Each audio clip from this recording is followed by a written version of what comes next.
Good afternoon, Mr. Secretary General, fellow delegates, ladies and gentlemen. It is a great honor to be here to address the topic of sustainable development. In many of our nations, especially developed countries,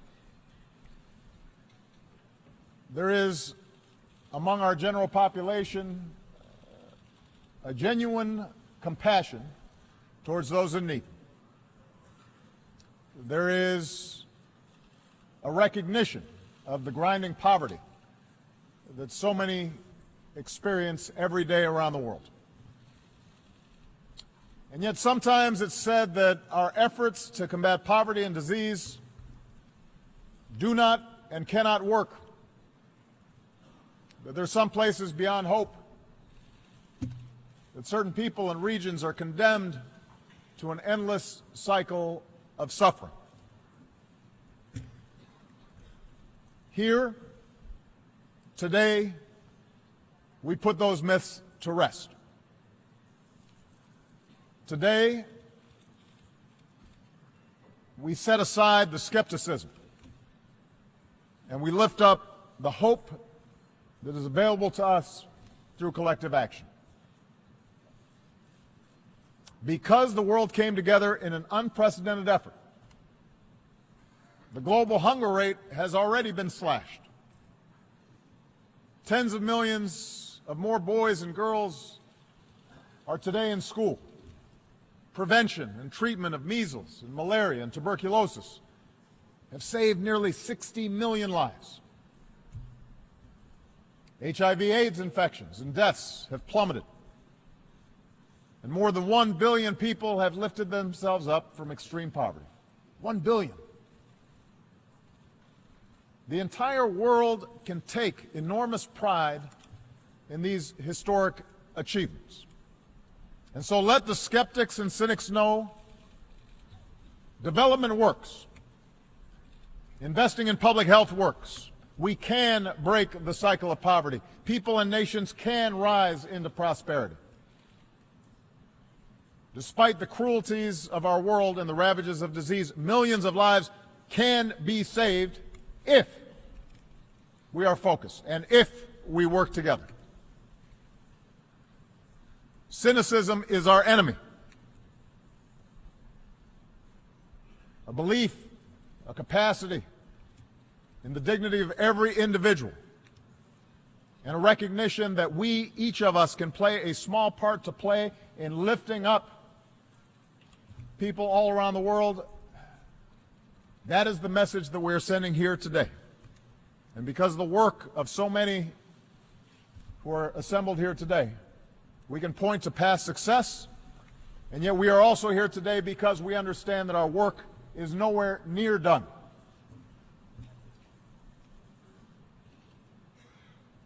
We can take pride in what we've accomplished, but we cannot be complacent. When 11 boys and girls die every single minute from preventable causes, we know we have more work to do. When hundreds of women die every single day just from having a baby, we know we have more work to do. When tens of millions of children are still not in school, when hundreds of millions of people have no clean water, no toilets, we have so much more to do. Right now, some 800 million men, women, and children are scraping by on less than $1.25 a day. Imagine that. Gripped by the ache of an empty stomach. Billions of our fellow human beings are at risk of dying from diseases that we know how to prevent. Many children are just one mosquito bite away from death.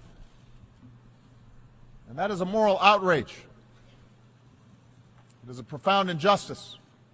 It is literally a matter of life and death. And now, the world must act. We cannot leave people behind.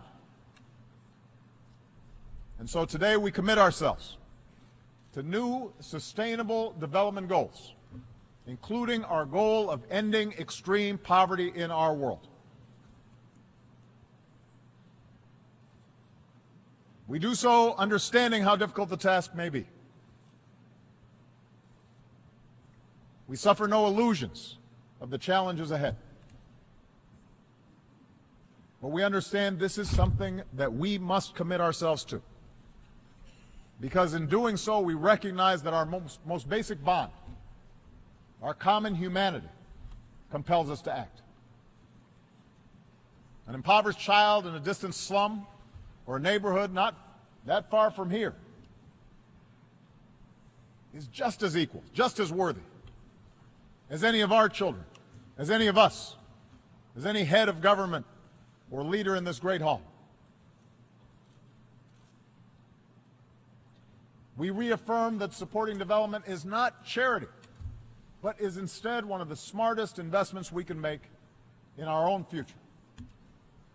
After all, it is a lack of development, when people have no education and no jobs and no hope, a feeling that their basic human dignity is being violated, that helps fuel so much of the tensions and conflict and instability in our world.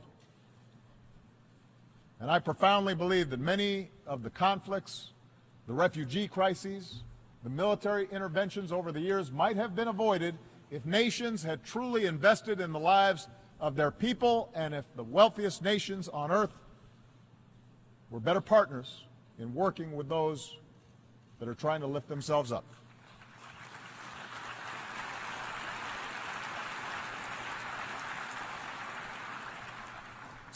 As one of the founders of the United Nations, Ralph Bunche, once said, "Peace is no mere matter of men fighting or not fighting. Peace, to have meaning, must be translated into bread or rice, shelter, health, and education." I'm here to say that in this work, the United States will continue to be your partner. 5 years ago, I pledged here that America would remain the global leader in development, and the United States government, in fact, remains the single largest donor of development assistance, including in global health. In times of crisis, from Ebola to Syria, we are the largest provider of humanitarian aid. In times of disaster and crisis, the world can count on the friendship and generosity of the American people. The question before us, though, as an international community, is how do we meet these new goals that we've set today? How can we do our work better? How can we stretch our resources and our funding more effectively? How can donor countries be smarter, and how can recipient countries do more with what they receive? We have to learn from the past to see where we succeeded so that we can duplicate that success, and to understand where we've fallen short and correct those shortcomings. And we start by understanding that this next chapter of development cannot fall victim to the old divides between developed nations and developing ones. Poverty, growing inequality exists in all of our nations, and all of our nations have work to do, and that includes here in the United States. That's why after a terrible recession, my administration has worked to keep millions of families from falling into poverty. That's why we've brought quality, affordable health care to more than 17 million Americans. Here in this country, the wealthiest nation on earth, we're still working every day to perfect our union and to be more equal and more just, and to treat the most vulnerable members of our society with value and concern. And that's why today I am committing the United States to achieving the Sustainable Development Goals. And as long as I am president,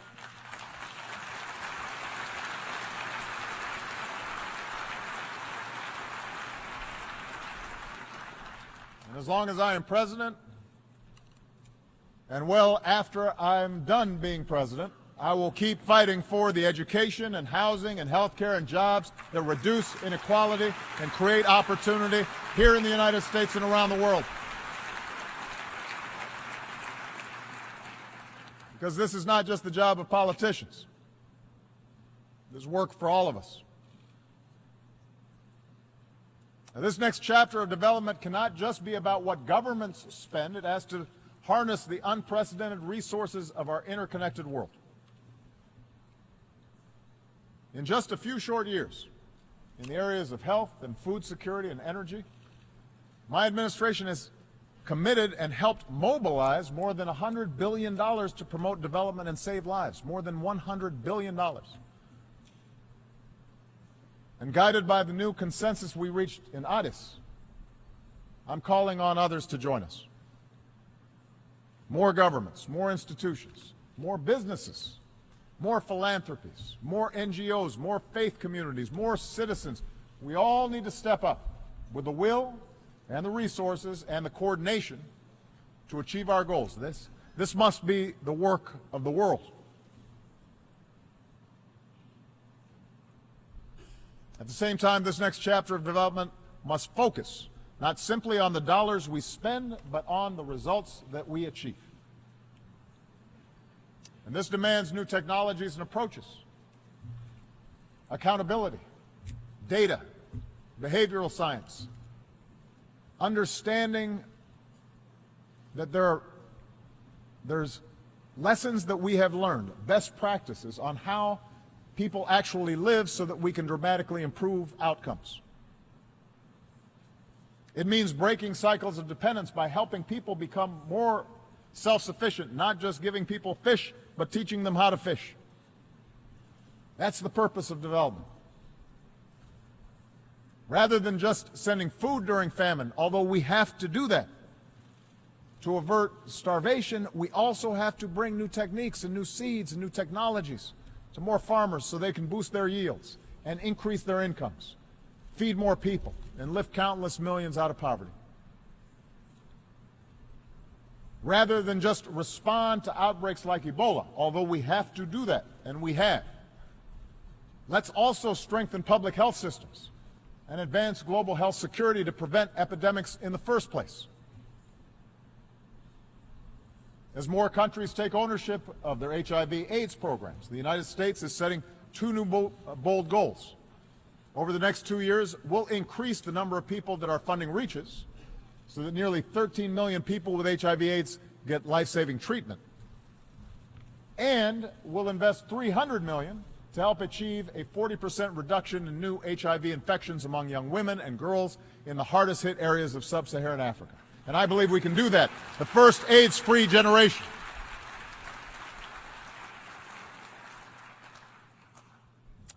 This next chapter of development must also unleash economic growth. Not just for a few at the top, but inclusive, sustainable growth that lifts up the fortunes of the many. We know the ingredients for creating jobs and opportunity. They are not a secret. So let's embrace reforms that attract trade and investment to areas that are in need of investment and in need of trade. Let's trade and build more together. Make it easier for developing countries to sell more of their goods around the world. And let's invest in our greatest resource, our people, their education, their skills. Let's invest in innovative entrepreneurs, the striving young people who embrace new technology and are starting businesses and can ignite new industries that change the world. I have met young people on every continent, and they can lead the way if we give them the tools they need. Our new development goals are ambitious, but thanks to the good work of many of you, they are achievable if we work together, if we meet our responsibilities to each other. I believe that. The progress of recent years gives us hope. We know what works. We know how to do this. But perhaps because This is now my 7th year of addressing the General Assembly. I tend to be more blunt. Along with the gray hair, I'm becoming more likely to speak my mind. So indulge me when I say that we will never achieve our goals if we do not squarely confront several insidious threats to the dignity and well-being of people around the world. No matter how much hard work is done by development agencies, no matter how large the donations and commitments that are made by donor countries, if we don't take care of some other elements of development, we will not meet the goals that we've set. Number one, development is threatened by bad governance. Today, we affirm what we know to be true from decades of experience. Development and economic growth that is truly sustainable and inclusive depends on governments and institutions that care about their people, that are accountable, that respect human rights and deliver justice for everybody and not just some. So in the face of corruption that siphons billions away from schools and hospitals and infrastructure into foreign bank accounts, governments have to embrace transparency and open government and rule of law. And combating illicit finance must be a global effort because it is part of our development effort. And citizens and civil society groups must be free to organize and speak their mind and work for progress, because that's how countries develop. That's how countries succeed. Development is also threatened by inequality. And this is a political debate that we have in this country. So I just want to be clear, this is not something from which the United States is immune to. Every country has to grapple with this issue. The wealthiest and most powerful in our societies oftentimes like to keep things as they are. And they often have disproportionate political influence. When poor children are more likely to get sick and die than children in wealthier neighborhoods just across town, when rural families are more likely to go without clean water, when ethnic and religious minorities, or people with disabilities, or people of different sexual orientations are discriminated against or can't access education and opportunity, that holds all of us back. And so in all of our countries, we have to invest in the interventions that allow us to reach more people, because no one should be left behind just because of where they live or what they look like. Development is threatened by old attitudes, especially those that deny rights and opportunity to women. In too many places, girls are less likely to be in school than boys. Globally, women are less likely to have a job than men and are more likely to live in poverty. And I've said this before, and I will keep repeating it. One of the best indicators of whether a country will succeed is how it treats its women.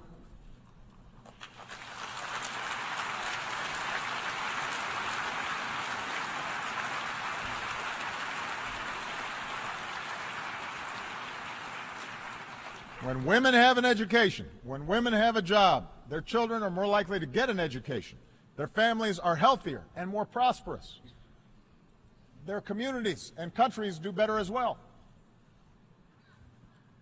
So every nation, all of our nations, must invest in the education and health and skills of our women and girls.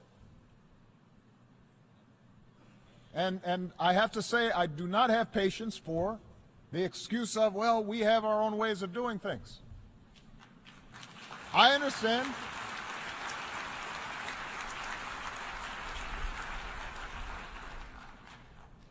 We understand that there is a long tradition in every society of discriminating against women. But that's not an excuse for taking a new path in order to make sure that everyone in a society has opportunity. Development is threatened if we do not recognize the incredible dynamism and opportunity of today's Africa. Hundreds of millions of Africans still struggle in the face of grinding poverty and deadly disease. daily assaults on their lives and dignity. But I visited Africa recently, and what I saw gave me hope, and I know should give you hope, because that continent has made impressive gains in health and education. It is one of the fastest growing regions of the world with a rising middle class. And during my travels, Africans, especially young Africans, tell me they don't just want aid, they want trade. They want businesses. They want investment. So I call on the world to join us as we mobilize billions of dollars in new trade and investment and development in Africa. And that includes Power Africa, our initiative to bring electricity and greater opportunity to more than 60 million African homes and businesses. If we get Africa fulfilling its full potential, that will help the entire global economy. Everyone here will be helped. It's not a zero-sum game. We are invested in their success.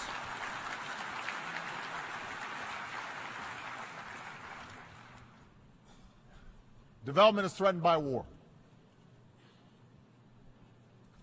This should be a simple proposition, but it bears repeating.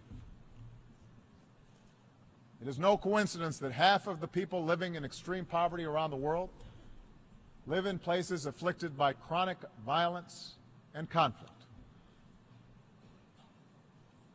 Today, some 60 million men, women, and children have been forced from their homes, many by conflicts in the Middle East and in Africa. Now, these are humanitarian crises and refugees that we cannot ignore, and we have to deliver the urgent aid that is needed right now. And those countries that can must do more to accommodate refugees, recognizing that those children are just like ours. But our efforts must be matched by the hard work of diplomacy and reconciliation to end conflicts that so often tear societies apart. And as I said earlier, war and conflict is more likely to arise where we have bad governance, and we have high inequality, and we have discrimination against minority groups and ethnic groups, and we have low educational levels. So these things are all related. And finally, development is threatened by climate change. And I want to thank the Secretary General for the extraordinary leadership and work that he's done on this issue.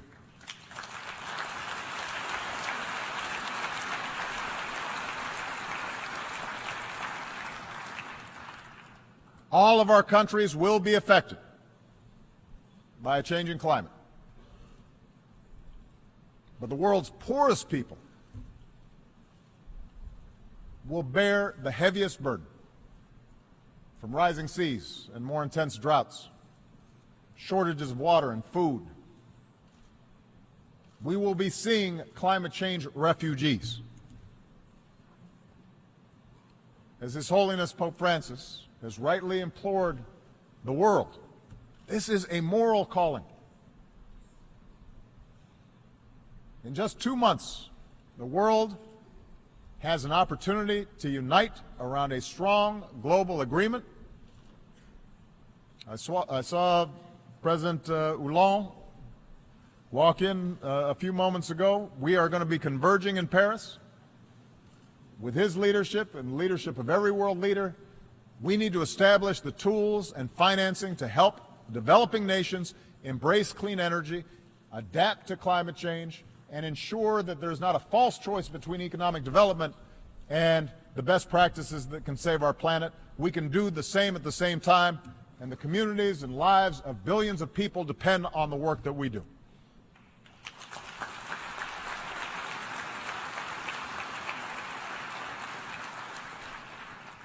Future generations of young people watching today and tomorrow will judge us by the choices we make in the months and years ahead.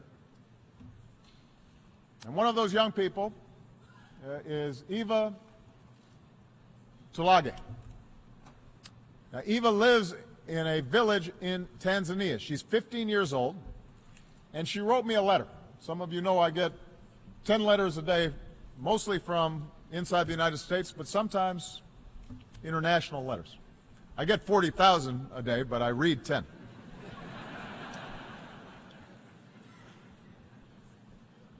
And so Eva told me about her parents, farmers who struggle to provide for their 7 children. And this young 15-year-old girl,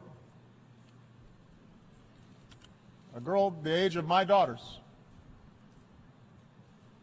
she dreams of going to college, but with little food to eat, she explained how it's hard for her sometimes to concentrate in school. She explained that her house doesn't have electricity, so it's hard for her to study at night. It's not because her parents don't love her and don't have ambitions for her. Her father works incredibly hard in the fields to pay for her education. But they just need a little help. I won't let him down, Eva said. I'll do whatever it takes, she said in her letter. And then, knowing that we would be gathered at this summit to help lift up families like hers, she asked me a question that could be asked of all of our nations. What will you commit to doing? What will you do?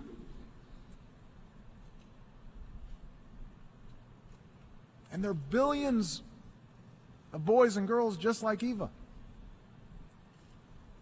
They're just like our children. They have as much talent and as much hope for the future. And they're willing to work hard. And their parents love them just as much as we love ours. And just by the accident of birth, it's so much more difficult for them to achieve their dreams as it is for our children.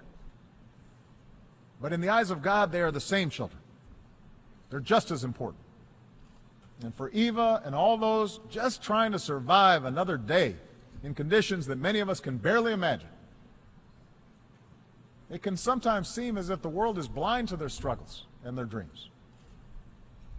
And so today I say to Eva and hundreds of millions, billions like her, we see you, we hear you, I've read your letter, and we commit ourselves as nations, as one world, to the urgent work that must be done, to standing with families like Eva's as they work and strive for a better life, to ending the injustice of extreme poverty, to upholding the inherent dignity of every human being, whatever it takes. We cannot let them down. And with your help, we won't.